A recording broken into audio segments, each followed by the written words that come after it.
unit and see if we can get back to playing much better basketball. Any questions? Yeah, how do you think the success of last year's West Coast trip can help prepare the coaching staff and some of the returning players, just mind and body preparation for this week? It's a lot different. Yeah, it's a different group. This is a different group.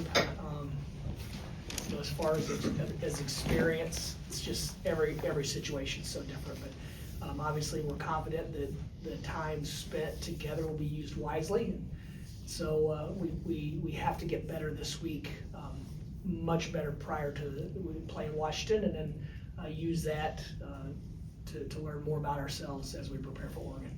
Two tough environments to play in. Washington's starting to play their best basketball right about now. Yeah, I was going to ask something somewhat similar. It feels like when this group travels for extended time, right? Vegas this year, Fort Myers last year, Big Ten tournament last year, West Coast last year. It feels like there's something to that.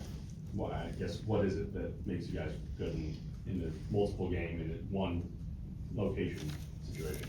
You know, there's positives and negatives with everything, and so when you look at NIL and how guys live now, most of them live in single apartments, most of them live by themselves, and so they just don't spend as much time together. And I'm not being critical. I have sons, they have friends. It's people are different as far as community now than they used to be. So we think because we have such good guys and they really like each other and respect each other, that simply being forced to spend more time together is healthy, and they develop an even greater bond and trust amongst each other, and they spend time with different guys on the team that maybe they don't because they live in a different apartment complex or whatever the case. So I don't know what it is. We just always felt like because we have good guys who are committed to getting better, simply being together in different environments has helped us grow. Andrew? Yeah, are there any, I guess, planned activities off the court? Yeah, several. There's a few planned activities, dinners and whatnot. Okay, and then Washington in particular, I guess, yeah, what are some of the things that make you say they're playing so good right now? Well, they got a big win last night versus Ohio State, who played really well at Oregon. There's just so much parity in our league, and each game comes down to maybe a hot hand, maybe a player, an important player in foul trouble, or an injury. You never know, but they've had some injuries. They've had some guys go down, and it almost looks like because their rotation is shorter, they're playing better. They know when they're going to play. And early in the season, they played well and didn't make shots, and now they're starting to make shots, and so they have a good roster. Obviously, if Claude's out, we expect him to play, but if Claude or those guys are back, they're much deeper, but they have really good players. They're well coached, and they've only lost one home game this year, so we know the environment's going to be tough. It looked like they had a great crowd last night. When it comes to Yax and what he's dealing with, I know he was a game-time decision at Penn State. Is this something where he can work through it and he'll be 100%? And is this something where a couple days could help him at some point? This is one of the I'm talking about upsides and downsides. This is one of the downside of this era where you don't know these guys. You haven't coached them and been through a lot of things together. But we have been through a minor injury with Yax, and it took him a couple games early in the year to get his flow back. And so I saw him yesterday. He seemed much better. He seems to be healed, and so hopefully, just like he did after Wake Forest in those games when he had the hand injury, he gets back to being himself. When it comes to managing the games, whether it's calling timeouts or not calling timeouts, do you want your guys now to adjust? How can they adjust on the fly? And would you manage it different if Saturday was a tournament game? Would you have managed it different? If we weren't scoring, I would have managed it different. But you're in a great rhythm offense. I mean, we came in the timeout and we felt like we defended at a very poor rate, and it was maybe a 3 or 4 point game, and we were in a great rhythm offensively. I think that 5-minute stretch was probably as efficient as any offensive basketball performance in college basketball this year. So to be honest, I like it when the game gets loosened up and down. Usually for us, that's because we're getting stops and getting out and going. I just have always felt like we usually have more bodies, we play more guys, we play in the flow, and it's always been advantageous to get a game loosened up. Was it that game or was it not? I don't know. I mean, I don't know if you call it, I mean, we changed our coverages and we botched them on the fly. I mean, we've got to be more prepared in advance for these contingencies, and we spent time on it, but obviously when you're facing a guy that's made 1 3 in a month and he makes 5, you don't spend, let's say there's 100% of practice time, you don't spend 90% on contingencies, you try to spend 90% on the stuff that happens 90% of the time, and we didn't. We spent a few minutes a day on it, and it wasn't enough for us to be able to make those adjustments on the fly.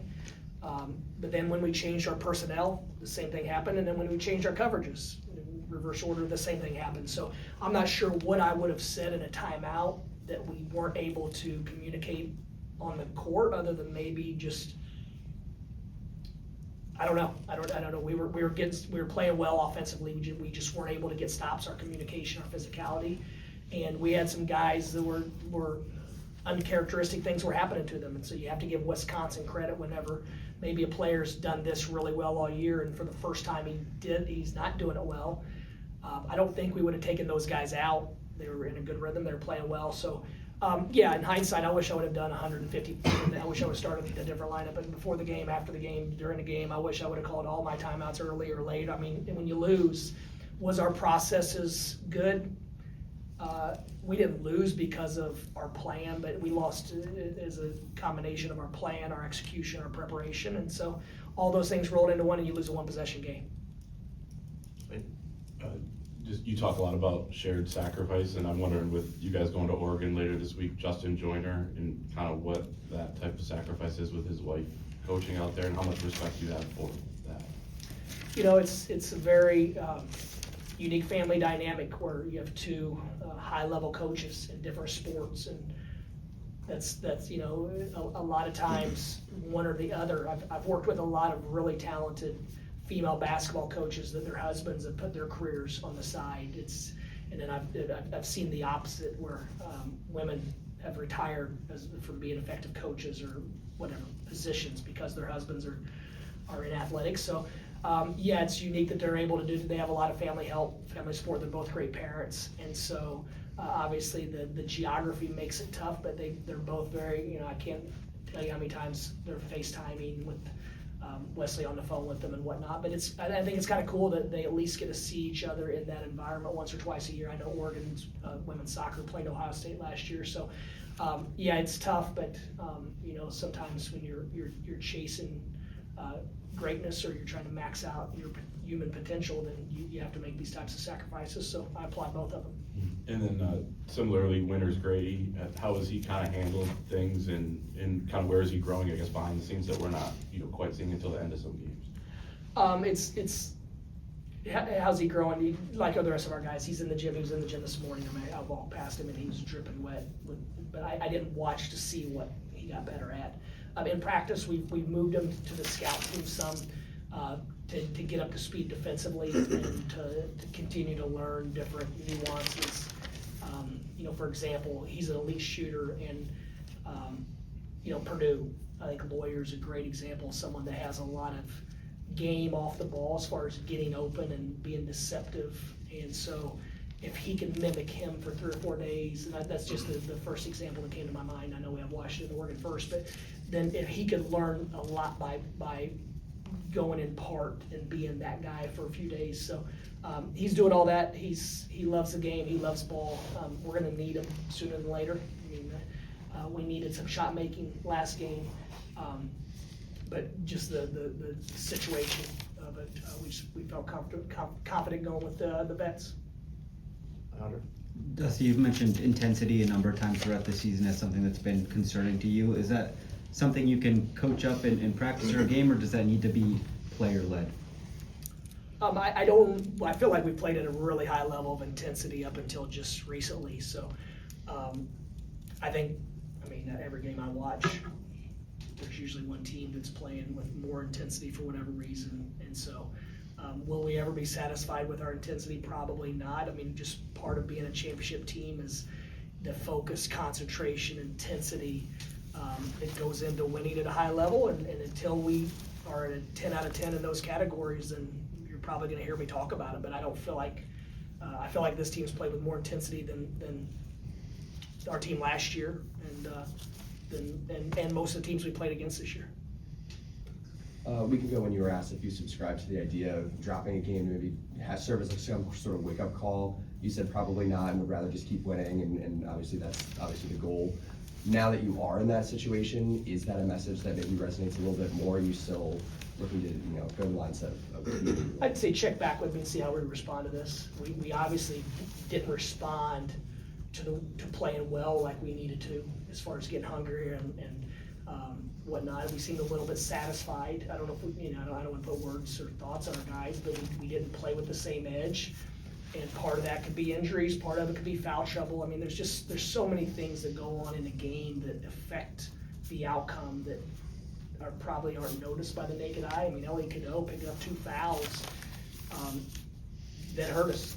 It hurt us a lot. And, especially when you look at the fouls, if those are fouls, then you can't play him anymore because he's going to get 3 or 4. If those 2 are fouls, then we can't play him anymore after that. So, we were playing well until he got a second foul. So there's just a lot that goes into it. And obviously LJ played as well as he could at Penn State and didn't have his better game against Wisconsin. So a lot to learn from that game. The only thing we didn't look as, the only thing I'm really disappointed in, other than just us not playing to our maximum level of energy, is we looked a little bit, we lacked poise down the stretch as a group. And I say down the stretch, it's really the last 10 minutes. We didn't look, and that is probably the downside of the margin of victory, that we haven't been in those situations so many times. As you saw last year, we were in them a few times early and we learned from them, and it was really great for our growth. So yes, if we respond the way we did last year and the way we have the majority of the time this year, then this will be a good thing. But if we don't, if we lose a little bit of confidence, or we don't have the same edge, or we start pointing fingers and the noise gets into our locker room, then it's a bad thing. So I'll check back with me in a week or 2. I'll let you know. Yeah, Dusty, I think 4 games in a row, you guys have shot 32% or less. Seems like just Trey and Amari maybe in a little bit of a funk. Is that, what is that a result of? How do you think that's happened? The ball didn't go in the hole versus if it did. Right, well, I mean, so you're not seeing anything, you're still liking the shots that you, because after the game you said you didn't know. Did you see Amari's last 3 shots? Those were favorite. If there's a defender, the ball didn't go in, they looked good, he said they felt great. There's a defender 15 feet away. But that's what you do when you lose, you go back to resulting, and it's like, okay, freeze this shot. He's standing here, he's a very good shooter, he always has been. And so you can't put yourself in a position where that ball, they hit a and they pop in. Amari has 2 great looks that don't go in. Even on the one where his defender fell down and the big emergency switched, he had a lot of space, but the ball was low, and then at that point we probably just need to take the 2 because Perez's guy rotated to him. But to answer your question, if Amari Burnett has 10 feet of space in a wide open corner 3 because Roddy Gill, I thought we were playing, that's the thing. We went back yesterday and we're looking at the last 4 minutes, and other than a little bit of missed execution in the last minute, a little bit of panic, man, we were playing good ball. That thing was popping, we were turning down good ones for great ones, and it didn't go in. So do you sit here and say, do you over-analyze that? We don't, because we would love to play 82 possessions like that. The problem is that everyone sees those possessions, and we're more concerned with all the stuff that went on outside of the naked eye, the other 82 possessions, the defensive lapses, the things that we didn't do well in that end, versus Amari Burnett's wide open shots that they did. They were playing good ball, man. Roddy Gill's back screen, Roddy, lob, kick out corner 3. Man, I'll take that. Give me 100 of those on this road trip, and we'll take all 100 of them and feel good about where we are. And then did you ever thought about the basket interference? What did you see? I thought it was interference. I thought, I don't want to talk about officiating at all. I thought it was a goaltend. I thought it was a good call, but it was, as one of the coaches said, it's close enough, we have to try it, and so we tried it. But no, there was never a moment when I thought that basket counted. So it's a game of inches, it might be a game of centimeters. looking ahead a bit here, you guys will honor Trey Burke next week here. Women's basketball honored Diane Dietz, and we'll do a couple more this year. I guess from your perspective, how important is it for you guys to honor and respect the people who have played here before? And I guess how involved are you and Kim in those types of decisions as well? I'm not directly involved in the decisions other than Ward will say, hey, we want to retire Trey Burke's number this year. And I say, man, that's awesome. Let me know what I can do to be a part of it and how we can help and contribute. One of the downside, I keep talking about upside and downside, but there have been several coaches at Michigan since whatever, the 70s. And so you don't have the continuity of someone being here and then passing it down to an assistant, just continuing. So sometimes players don't feel as comfortable coming back when it's not their coach or coaching staff, or they just don't know people. And so the more groups we can get back, when I say groups, people that played under different coaches, the more we can get back under the Block Young Michigan basketball umbrella, the better off our program will be. We love having those guys around. Our reunion in August was awesome. The golf outing was well received. So yeah, I think it's awesome, and especially Trey Burke. I mean, the National Player of the Year. I mean, there's not, there aren't many of those floating around. Listen, just after watching those combinations, what have been some of the key things that you and the staff have shared? Scouting report details, not overreacting to certain things which cause a continuing effect in a negative way. That's probably the most natural thing to do when you do give up the stretch threes. You overreact in some other areas, and our principles, we didn't stay with our principles even when things weren't going well. Maybe the game got a little bit too loose as the offense started flowing. But yeah, we learned a lot. I mean, like I said, if you categorize it, if the rebounds that we normally get that were in our hands, we just didn't come up with them. If we just get those, we probably win the game. If we do a better job on this one of these two guys with something scout report, we probably win the game. If we do a better job of whatever the case, in any of those categories, we win the game. And we didn't feel like we did any of them well, but that's not taking anything away from Wisconsin. They made mistakes as well. But they played really well. They played really, really well. And credit to them. I saw it against UCLA. I told Greg before the game that the UCLA game was the first time they looked like they did last year, where that ball was popping, it was moving, and they were able to put us in a pickle because of their ball movement and playing two stretch fives that made 8 combined threes. So anytime your two centers score 24 points from the 3-point line, you're probably going to be in a good position to win, because now you sprinkle in 2 elite drivers, one-on-one players with that, and it puts you in a pickle. And yeah. And I know you feel this team hasn't played well the last several games. I guess do you feel like this extended road trip is coming at a good time to you guys, maybe get away and hunker down? Yeah, we feel like it is. We feel like this is the perfect time for us to regroup and refocus on what makes us us. And then Kim and the women's team, they made this trip not that long ago. Did they give you any feedback, I guess, on what worked for them or what they would do differently? They gave us feedback. I'm not sure they told us, because they're on Christmas break or not. If it was over break, we would go out a couple of days early like they are, but we have class today, we'll leave tonight, and we've got a split travel party. So yeah, it'll be, there's really nothing that they can give us other than, they told us what was good and what was bad. But other than that, no, I don't, we have 2 basketball games to play, got a break in between, everyone in the league has to do it. We're obviously, the East Coast teams the Midwest teams have a benefit, an advantage that we don't have to do it as frequently, but, so yeah, I mean, it's obviously going to be tough. Any other questions? Do you think it makes any sense for there to be offensive goaltending at all in the game? They don't have it in Europe. To me, it feels like a silly rule, but do you have any thoughts on that? What's your name? Craig Ross. Craig. Yeah, Craig, I've said this before, when I come back in my next life as the czar of basketball, one of the things will be, I love the FIBA rule, the knocking it off the rim, knocking it into the rim. I just think it's just more action, more aggression to the game. And especially when you have a guy who's up around, I think he could tip a lot of those And in. especially where it's difficult to call for any referee during the Yeah, flow of the game. it's difficult to call. Man, especially in that situation, we're getting downhill, the layup doesn't go in, the tip in, goaltend, I mean, just a lot goes into winning and a lot goes into losing. But yeah, I think I would love for that rule to be like it is in FIBA.